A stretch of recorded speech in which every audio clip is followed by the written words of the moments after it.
Good evening and welcome to all of our viewers. My name is Diane Wellborn. I am the Ombudsman, and thank you for tuning in to the Ombudsman program. We tonight are going to be discussing our volunteers and the role that they play in our work to advocate for the residents of nursing homes and long-term care facilities. And I am joined in this program tonight by Lawrence Chip, as he goes by, Wilkins, who is our long-term care program director, and also by Dottie Young, who is our volunteer coordinator. Welcome to you both. Well, thank you. It's great to be here. Well, thank you. Thank you so much. Thank you for coming on. And to our viewers, please be reminded that this is a call-in show. And our friends at DATV will put the number at the bottom of your screen. So if you have a question or a comment or a point that you want to make with us, then please feel free to call in and give us your information. We are doing this program via Zoom, and so you will not actually be on the air, but your question will be transcribed by one of the staff or volunteers at DATV, and we will receive it in the chat function of the Zoom.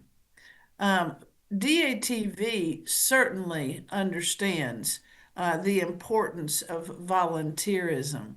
For all the years that we have been doing this show, we have been assisted by many, many different volunteers in various stages of training and various lengths of time with volunteers, but all equally important, of course. And we are going to have a good time tonight talking about our volunteers and the fun that we have with our volunteers in the Ombudsman's office. I wanted to start tonight by letting our viewers know that we were established back in 1971. And the reason I mention that it was such a long time ago, is because the elected officials that founded the Ombudsman Office appreciated the value of volunteers immensely, so much that they even wrote it into our mandate of things that we are supposed to do, and that is to provide valuable public service for volunteers. And and so from the very inception and from the opening day of our office in March back in 1971, we have been involved with having volunteers helping out in the work that we do. And tonight we're going to talk a bit about the volunteers in our long-term care area, but there's also an opportunity for volunteering in the Ombudsman office with government complaints as well. As I just mentioned, we've done that from the very beginning.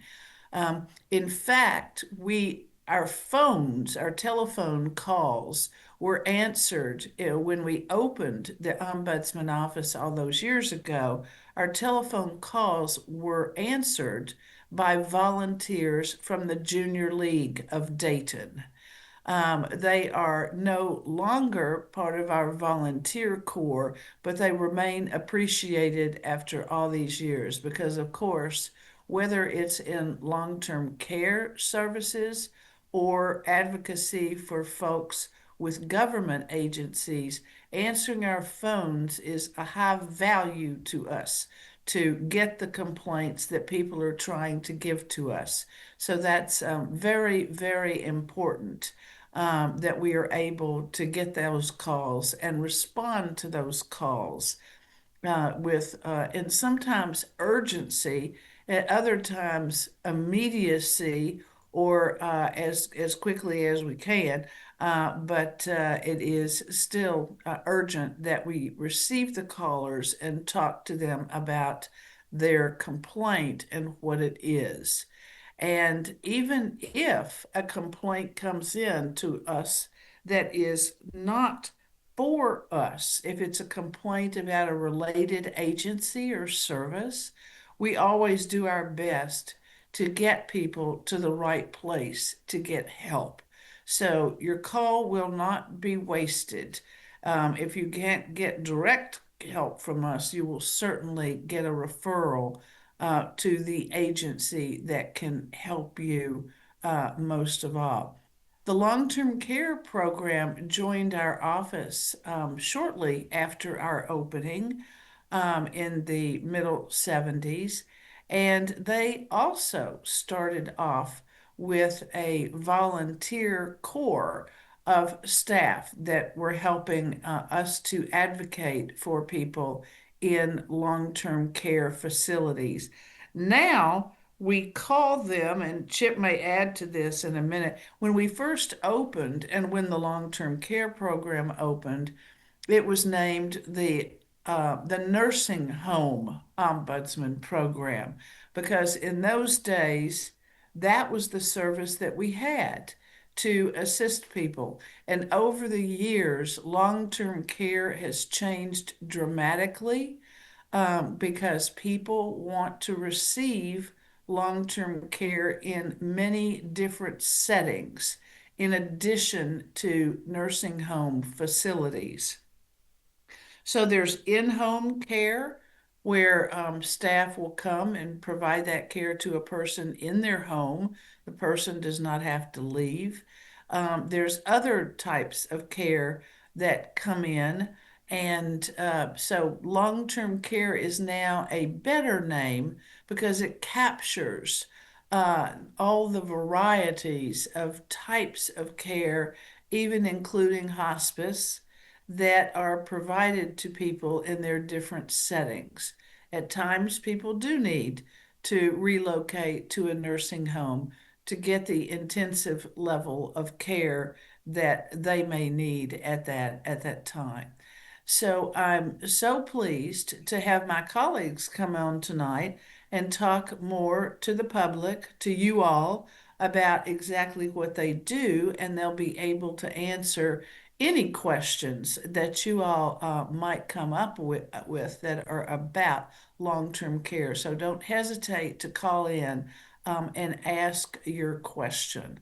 So I'd like to start by asking Chip to give us. I've given a very small overview of the long-term care ombudsman program, and I'd like to invite Chip at this time to fill in what I blimped over very quickly Absolutely. and give us a little bit more detail. So I take it would away, Chip. thank you. I would love to.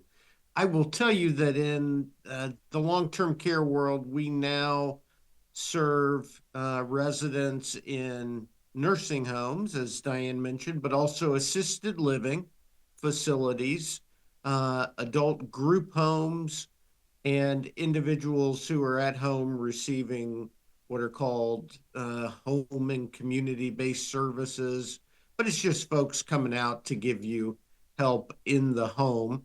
And if there are ever any concerns or complaints regarding the care you receive, that's one of the most important roles we play as advocates and ombudsmen. We are not a neutral party. We are advocates for residents. In fact, we do not have any affiliation with the long term care facilities, and no one that works at our office can work at a long term care facility. We're very careful to Oh screen no. those for sure. And with our volunteers, we must do the same thing. Now, a lot of volunteers still are employed that we have, and they just can't work for a long-term care facility and be a volunteer for our program. However, when they are no longer working, then the sky's the limit. So long as there's been enough separation, which I believe is a couple of years, and Dottie can speak to that. But we cover in dealing with those complaints in the various long-term care settings. We cover 9 counties, a little over 200 facilities, and we have a number of ombudsmen that work uh, directly for residents in those facilities, but we have about 7, and to cover every facility with 7 folks is challenging, and that's why volunteers were really early on uh, going to be a big component of our office. And our volunteers are really a huge, important part of our work. We use interns from various colleges, Wright State, uh, Cedarville, University of Cincinnati, and we also have a number of volunteers that have been with the program for years, and they uh, are the folks that help us get a lot of difficult, challenging cases done. They also have incredible relationships with facilities, but um, the the point that I really want to drive home is that volunteers are part of our core business model, and they serve an incredible function in our office. And really, I will say that in the world of ombudsing, as I call it, uh, there's an opportunity every day to make a difference. And you can't always say that with every volunteer opportunity.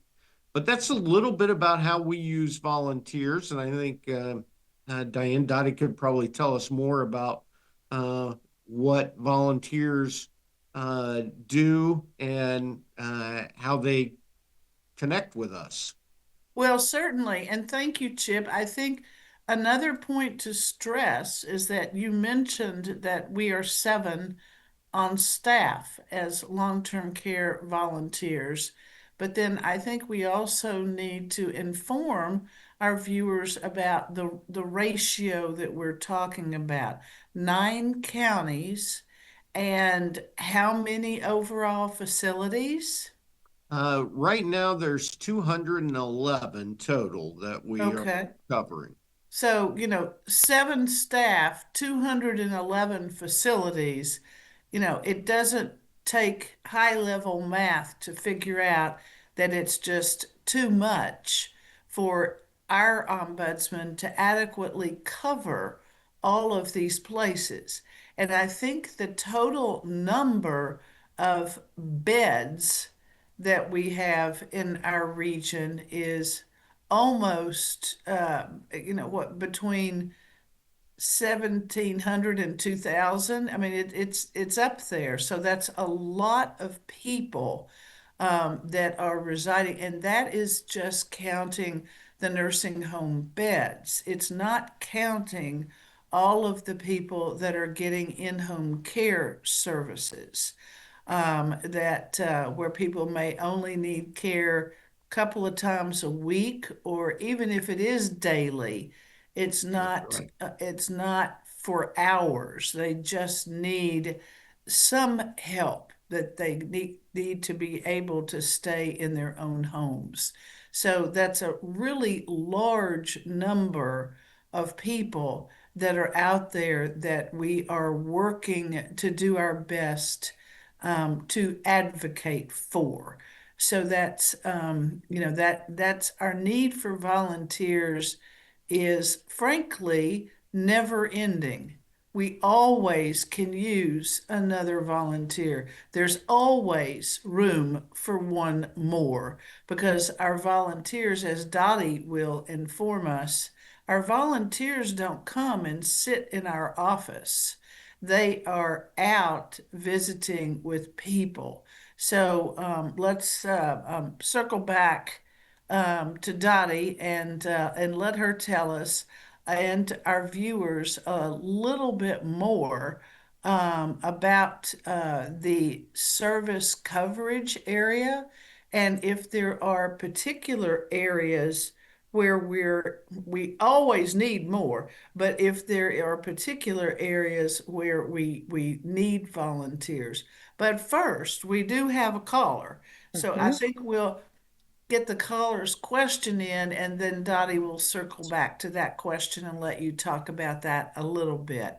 The caller is saying they would like to volunteer to help at a long-term care facility, but wants to know if there is a background check before a volunteer is allowed to help. I guess that enables you, Dolly, to talk a little bit now about the qualifications that we are looking for in our volunteers. But we'll get to all those things I mentioned in our time together. But take it away, Dottie. Thank you, Diane. Well, to answer the caller's question, yes. There is a background check, but it's not the official background check. I do a website search, um, and I do a website search in the county that the resident lives in or the person lives in, and any other previous addresses under that person's name. Um, as far as requirements to be a volunteer with us, a person needs to have a passion, I would say, for working with the elderly, or those that are most vulnerable in our community.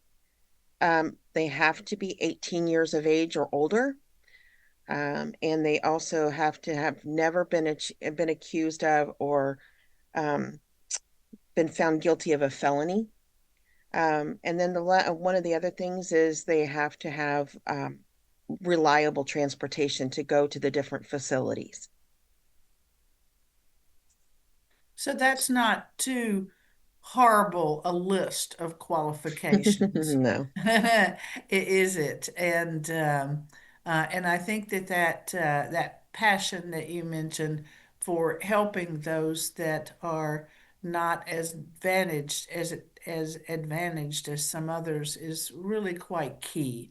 That we are working with people who may not have anyone else to assist them.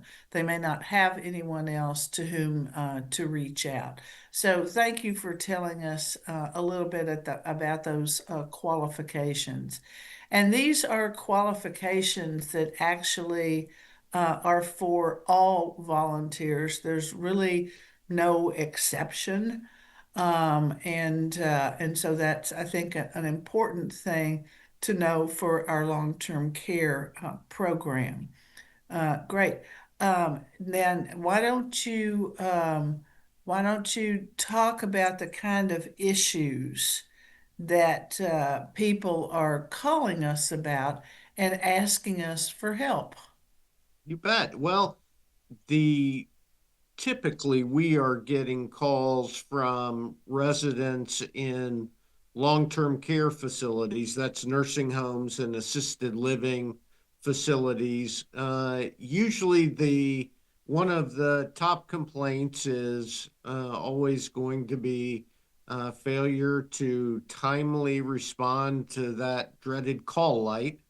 And many times we hear folks waiting for call lights for hours. But along the lines of care, we hear residents a lot of times not getting medications timely.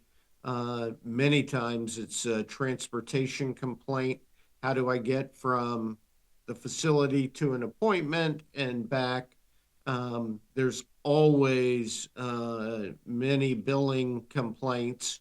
Then we do see quite a few financial exploitation complaints where a individual who's receiving income that's supposed to go to the facility, uh, perhaps their power of attorney or someone uh, that the resident may not even know has had access to their money. So we try and uh, help and advocate for the resident to uh, get connected with the right folks so that they are able to get control of their finances.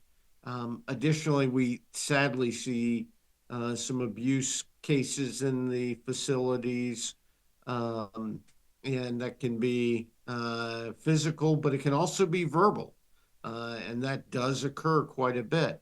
And all of our volunteers kind of Dottie will talk more about this, but they get connected with a facility. They get to choose, where they want to go. We will bend over backwards to try and help a volunteer find a facility to make it their own, and then we will train them. They will be extremely well trained and will ultimately be able to spot these complaints that we've been talking about. They'll know what a long call light looks like, or if medications aren't coming out on time, or if the food's horrible on a particular day. They're going to hear about it, and they're going to learn how to spot these complaints and then work with one of the staff ombudsmen.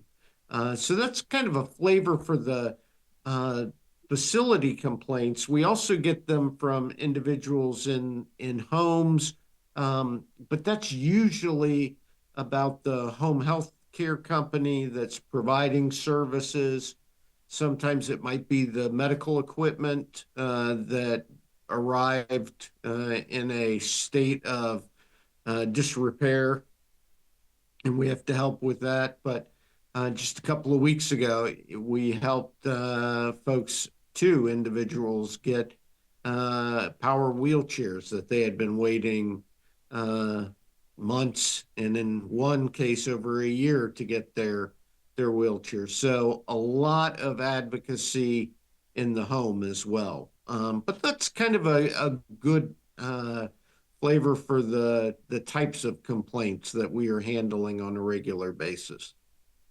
And I'm sure our viewers can appreciate how important that is because, for example, access to a wheelchair opens up that extra mobility that a person did not have. So even within their own home, they can access things that they may not have been able to reach. And then there's the whole opportunity of what they can do by leaving their home. So that's very important to provide that advocacy. And then even though you've mentioned a number of complaints that maybe are, I wouldn't say routine, but are more common or frequent to our office. There's also that excitement of, something, well, I've never heard this one before. And so this is a particularly new challenge. It's not a run of the mill. And I'd also like to stress that our volunteers and our staff are not nursing home or group home or assisted living policemen or policewomen. We monitor, we observe, we advocate, but we're not the monitoring folks. And but we certainly know how to call them and when they should be called in. So we don't fine, we don't monitor with that kind of big stick. And so our volunteers are not expected to do that. One another caller that we had ask how long, what's the time commitment that we ask a volunteer to make with our program.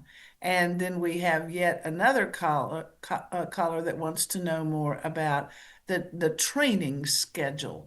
So Dottie and Chip, I'll let you take those in turn. Shall I start, Chip? Yes, please. Okay. Well, the first, I'll kind of answer both these questions together. So I'm going to take the second one first. Training is kind of extensive, and it's only because of the vulnerable population that we serve. You do not have to be a medical guru or an attorney or any have no any legalese of any kind to volunteer with us. It's more of a service oriented situation. Um, our training consists of it's a total of 36 hours. And just recently, we expanded to doing online training. There's 10 modules, and that's done at your pace, your own pace. And then after that, we take you out into the field. I will take you out to, hopefully at that point, you'll decide where you want to be, what facility you want to go to, or facilities. Many of our volunteers have two um, facilities that they serve. Um, and let's see.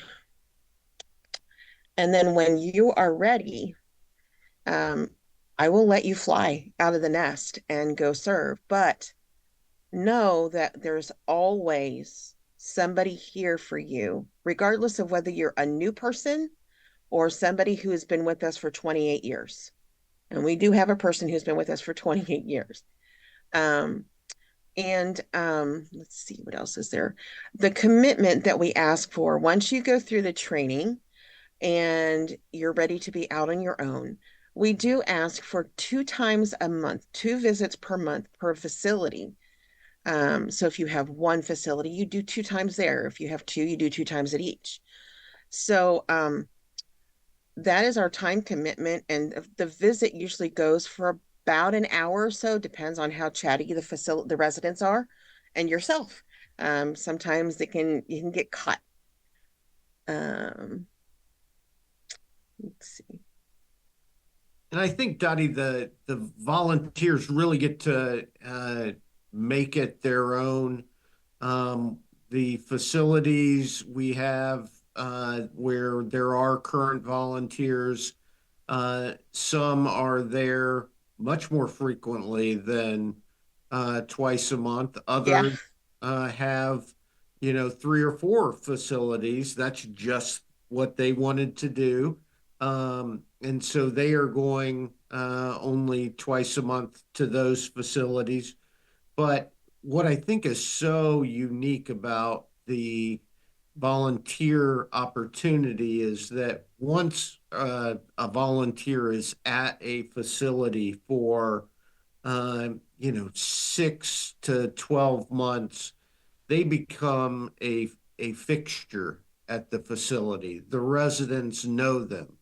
When they come in, residents are looking forward to coming and talking to the volunteer, but they feel that connection and that trust that they can then feel comfortable sharing what they may not have otherwise. And it's that personal relationship that is developed in the volunteer program that I think is what is so unique. And really, for many volunteers, I know that uh, they end up enjoying going as much as the residents enjoy seeing them. But it is very unique.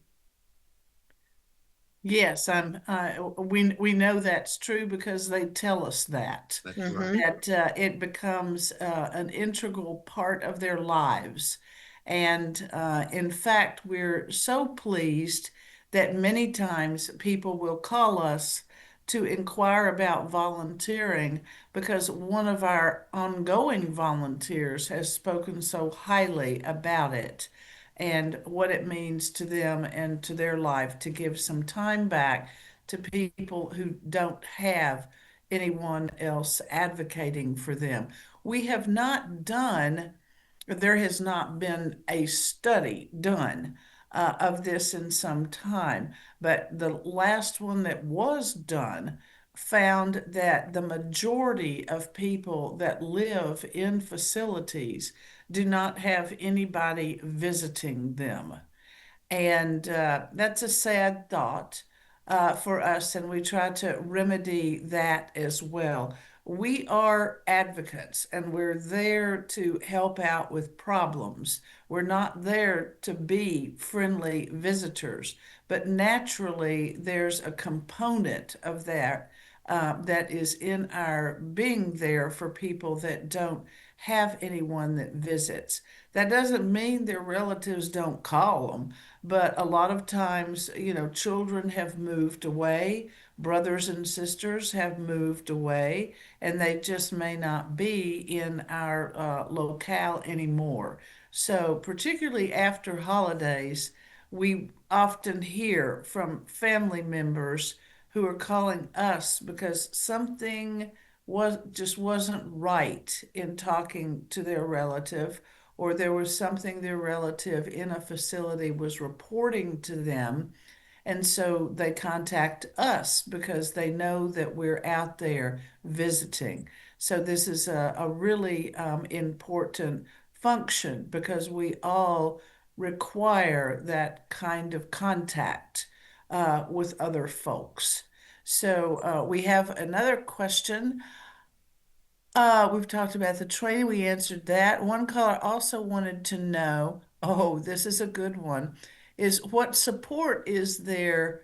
Thank you, caller, for making this question. What support is there for when a volunteer runs into a problem or conflict in getting the complaint or the problem the resident is reporting to them resolved? I'll let either one of you take that. I'm sure you can both answer it equally well.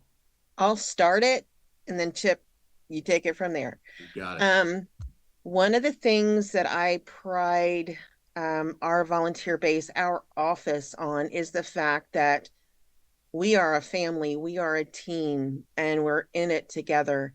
So if you come against some problems for personally, you are welcome to reach out to any of us, questions about what's going on with residents, the facilities, anytime. There is no stupid question. You can get help from us no matter what. Um, when there's a problem and it turns into an issue that needs to be addressed outside of the day that you're there, it's what we call a complaint. And at that point in time, there's like an intake process, and then at the point that we find out what's going on, and then it's assigned to a staff member that works in the office, an ombudsman specialist. And oftentimes, the ombudsman specialist will reach out to our volunteers to get their input and have them help resolve that problem. Chip? That's exactly right. And every facility has an assigned ombudsman. So whatever facility the volunteer may choose, there will be an ombudsman assigned to that facility, and the volunteer will know that ombudsman's phone number, cell number, email address, as well as mine and Dottie's. So we are always communicating, because if we are communicating and supporting one another, we are much more likely to resolve the complaints raised by the residents. And at the end of the day, that's what we're there for. But there is no truer saying that our volunteers are not in it alone, and we are always at most a phone call away. There's always a backup. So you're That's never right. alone. And particularly in the beginning, sometimes people team it with visits.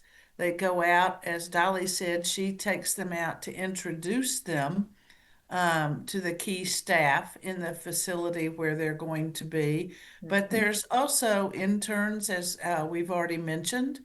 And so there's always a backup. There's always, you never are going without resources as a volunteer to get something resolved.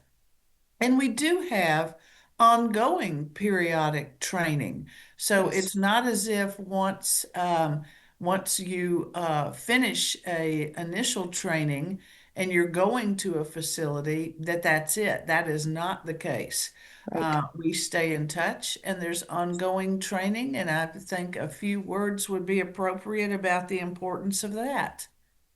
Well, it is very important, and there are requirements every year. And when I say the requirements, it should be noted that every volunteer, when they finish that training, they are then what the state will call a certified ombudsman associate. And with that comes an obligation to stay current on educating or staying current in long term care education.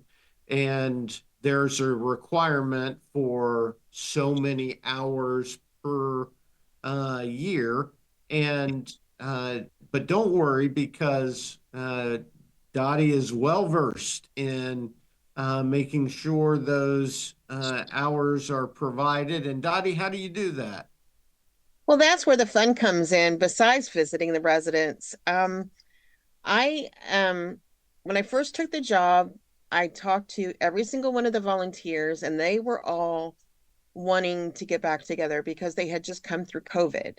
So, um, about 9 to 10 months out of the year, depending on fair schedules, um, I have in-person meetings, and they're 2 hours of credit for whatever the topic is we're studying. Like we just did one on intake, and my colleague Kirsten was the presenter for that. And we all get together and talk through any issues or see if there's anything that they need to talk about at that point in time as well, so that we can join them in their struggles and they can become aware of what's happening in their facilities from the ombudsman's specialists. And I am a very big person on building relationships. So they've gotten to know me since 2021, that I kind of force them to come to the meetings and meet our OAs and our ombudsman associates. I apologize. But we have a lot of fun. It's not just, you know, stick your nose to the grindstone and keep going. That's right. Excellent. That's very helpful. Thank you.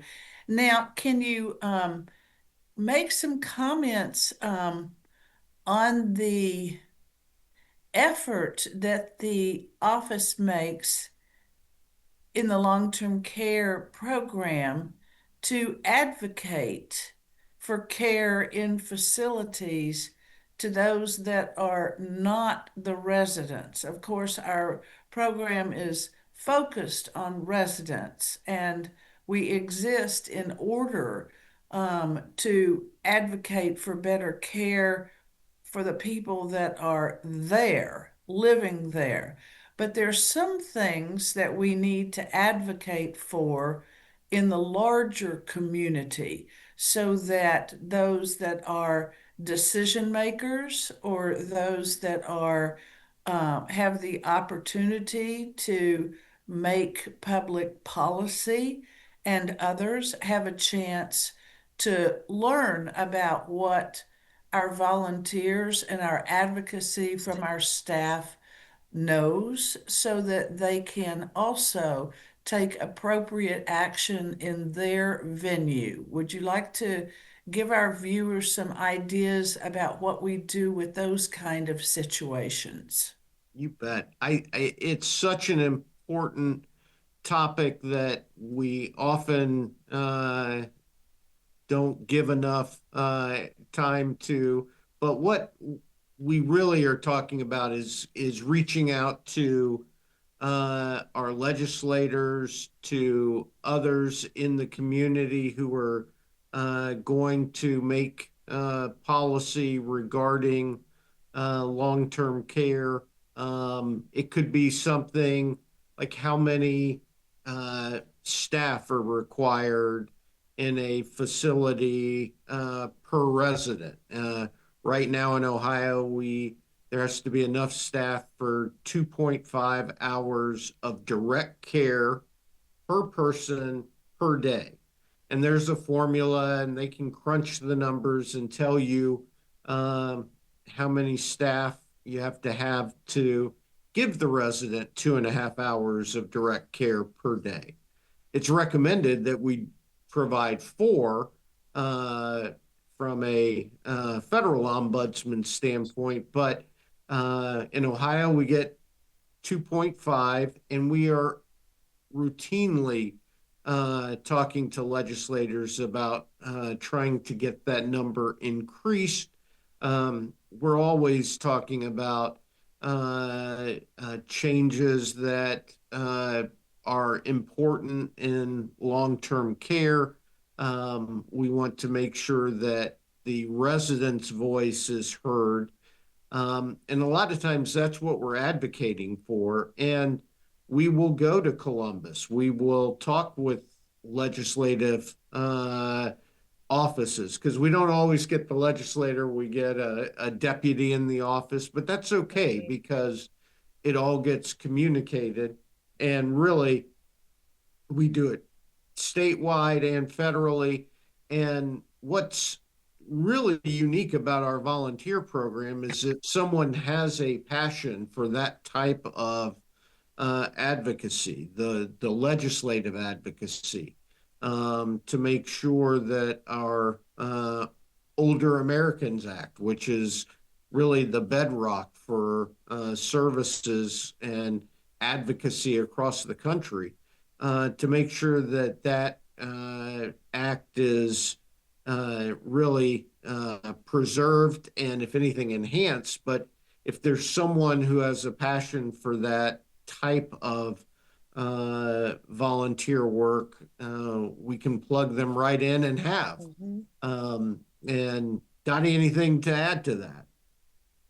I will just say that's not my place to go. I'm more of like getting into the residents, but I know of people in our group that would Right. shine if they choose to go there and participate in the legislation. Um,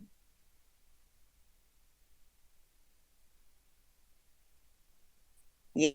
So Both sides to stepping become a up. certified ombudsman. Yeah. Well, and I'm sure our viewers can understand that on lots of levels.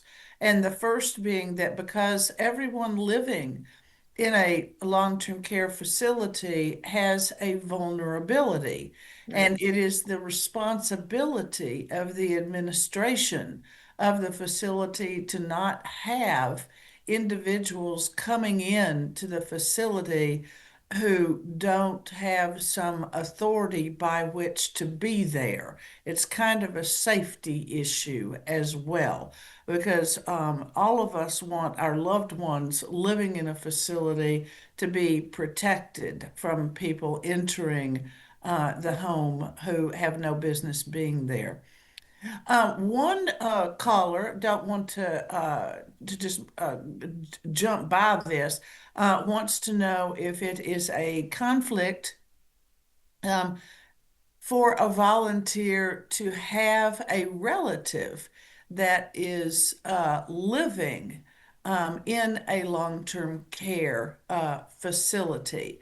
And you can probably speak at the same time to why it would not be it would not be a wise idea for a person who has a relative in a particular facility to be the advocate for that facility. But I'll let you two address that, please.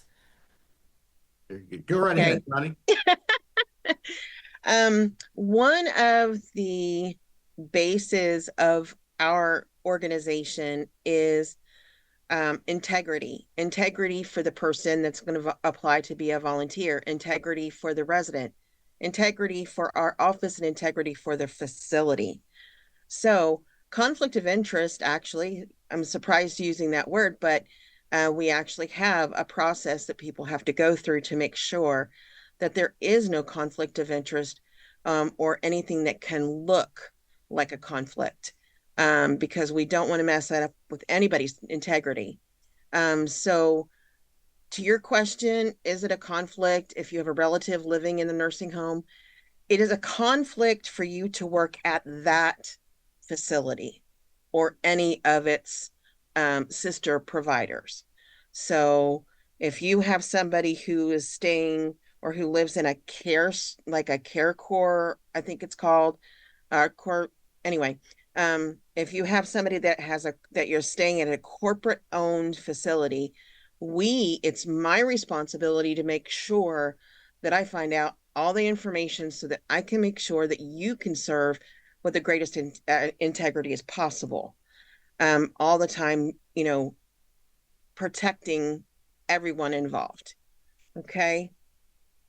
And I will say that there, with staff even, we have staff who have family members in a facility or have had them in a facility, and we make sure that ombudsman or volunteer simply doesn't provide advocacy at that facility. And believe me, we have more than enough facilities. Even if you take that facility out of the equation, we have 211. So there's plenty that we'll be able to find. So we just want to make sure it's one where we can say that we have no real connection to that facility, because if that was somebody's family member at the facility and we were advocating for them, they don't want to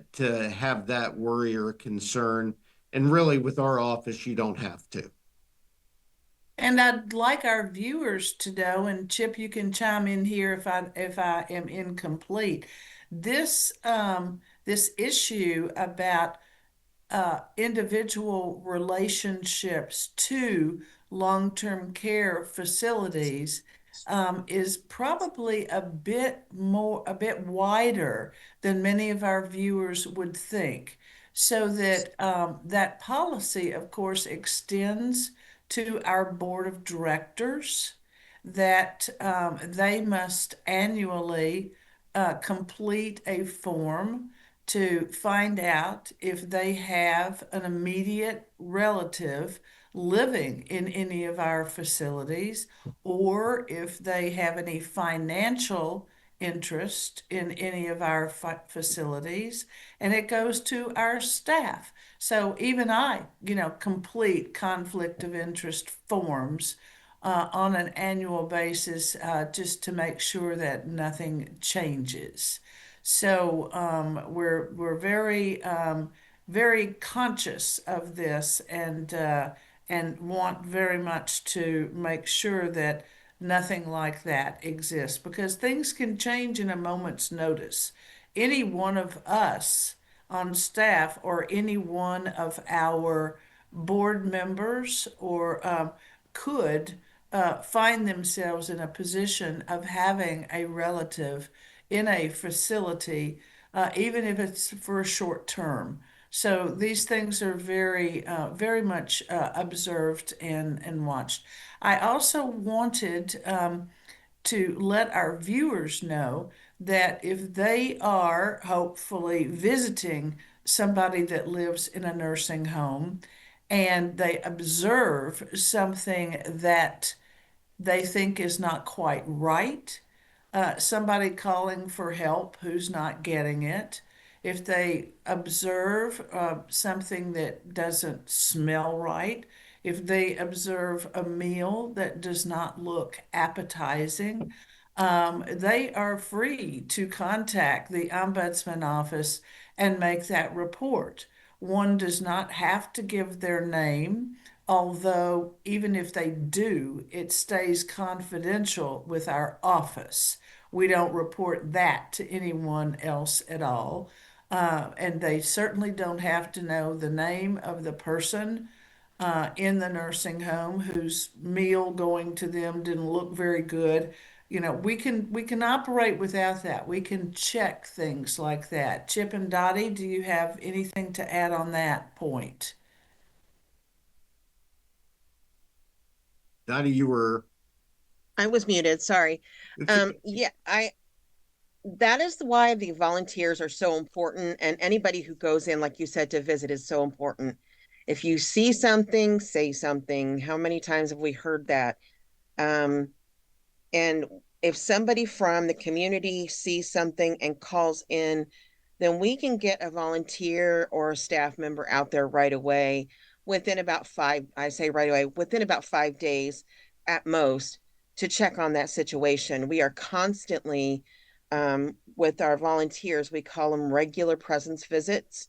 I call them boots on the ground, because that's what they are. They're out there, they're doing the work, and looking and seeing what's going on, just like anybody who's out in the public goes in to visit their family or friends. I agree with you, Diane. Thank you so much for bringing that up. And I would add that with confidentiality, it really is important even for the volunteers because residents learn pretty quickly that with ombudsman, we are not going to go and repeat what they tell us unless they give us specific consent to do that. And there are sometimes, residents will come and talk to uh, either the ombudsman or a volunteer about an issue. And it may be something they're not ready to take to the director of nursing or the administrator. Or it may be more an issue with another resident or heck, even a family member. But they learn that with our office and the volunteers that whatever they say to the volunteer will remain confidential unless the resident wants it to be something that they advocate for on their behalf. So that I just think is a great point, Diane. Thank you. Well, thank you both for clarifying that.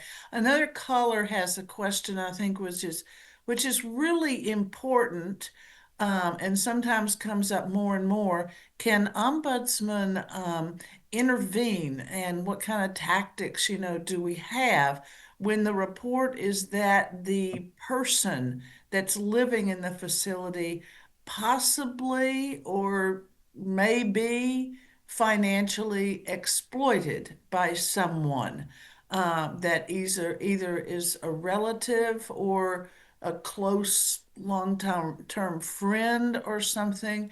Um, Many of our elderly do suffer exploitation because they may have resources that other people would like to get their hands on. Sadly, that is something we know far too much about. We could do a whole program on financial exploitation and what we do. I will tell you, as volunteers and as ombudsman, that when we first hear of financial exploitation and we're able to verify that it's occurring, our number one goal at the beginning is to stop the bleeding. And by that, I mean we are going to try and stop any exploitation from continuing. A lot of times that may be if it's coming from, for instance, the power of attorney. We can help the resident go through steps to revoke the power of attorney, or we can help them communicate with their bank about people that they don't want to have access to their accounts. We have even helped direct folks to new banks so that they can get new accounts that other folks won't have that information. But really, at first, we want to protect the assets of the resident. as best we can at that point in time. Then after that, we will make sure that the residents in contact with local authorities, with individuals who can help make sure that person that is responsible for the exploitation is held accountable and hopefully can get the funds back. Excellent. Thank you very much for that, Sure. Chip. Anything and everything should be reported. We don't carry magic wands, but there are very few situations that are absolutely new for us. And so we have strategies for most of these, complications, and we're there to use them and to investigate them and to advocate for the residents. We do not have a large amount of time left, but we have a very big subject matter tonight on this program. So I'd like to offer each of you the opportunity to comment on any issue that I have not already asked you about before we do have to end up our time on this program. Dottie, you want to go first? Well, I did see another caller was wanting to know exactly what goes into the training a volunteer. So real quickly, I will tell you again, the 36 hours of online training can be done alone. I can meet you at a library or your place where you choose to, and we can do it old school. I can print out the PowerPoints and we can handle it that way. And then the biggest part, and I think this is the meat of it, is field work, getting out there in your facility or out in the field and seeing what it looks like and getting to know what your process is going to be to follow the rules and help those residents. When I say follow the rules, answer the questions, fill out the paperwork, that kind of things. But um, training again at your pace. And I am willing to work with anybody in any kind of scheduling situation. Thank you. And Chip. I will just add that I hope it's clear, we are passionate about what we do and advocating for our population that is so important, but also can be very vulnerable. And we make sure that our volunteers receive that same passion. We pour into our volunteers so that they can pour into residents. And again, it is a wonderful opportunity for the right individual. But I will say that volunteering, wherever it is important.